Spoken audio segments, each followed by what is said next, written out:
প্রধানকে প্রধানমন্ত্রী, তাকে ছাড়া হবে না। আবার কেন্দ্রীয় সরকার যতই শক্তিশালী হোক, মানে যতক্ষণ রাষ্ট্রপতির কোনো সম্বোধন না পাবে কোনো আইন পাস করতে পারবে না। তার মানে রাষ্ট্রপতি প্রধানমন্ত্রী হচ্ছে এর অবিচ্ছেদ্য অংশ। নেক্সট হচ্ছে কি মন্ত্রী পরিষদ, তাই না? তাহলে সরকার কারা ছিল? সরকার ছাড়া প্রধানমন্ত্রী এবং মন্ত্রী পরিষদ, তাহলে মন্ত্রী পরিষদ।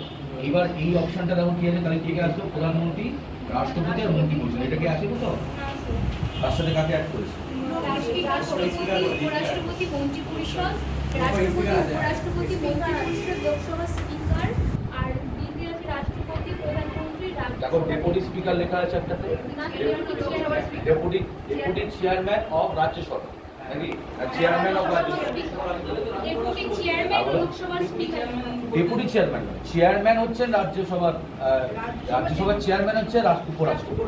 এবার উপরাষ্ট্রপতি আমি তোমাদের যখন পড়িয়েছিলাম তোমাদের বলেছিলাম উপরাষ্ট্রপতি তার পদটা হচ্ছে কি এক প্রকার নাম মাত্র, বলেছিলাম না, অনাবশ্যকীয় মহানুভব।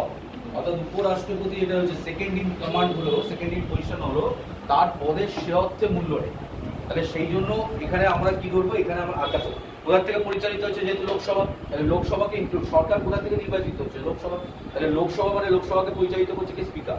তাহলে দেখো যে অপশনে কে কে আসছে, প্রধানমন্ত্রী আসছে, কে আসছে, রাষ্ট্রপতি আসছে, অপশনে কি আসছে তোমার, উপরাষ্ট্রপতি আসছে আর স্পিকার।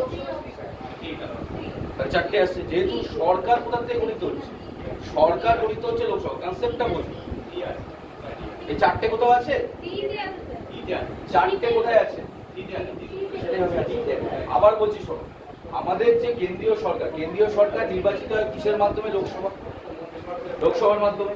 তাহলে লোকসভা ছাড়া কেন্দ্রীয় সরকার তো গঠিত হবে না, মানে তোমার ভোটই হবে। তাহলে লোকসভাকে ইনক্লুড করা হচ্ছে। লোকসভা এই যে আজকে ধরো যত মন্ত্রী পরিষদ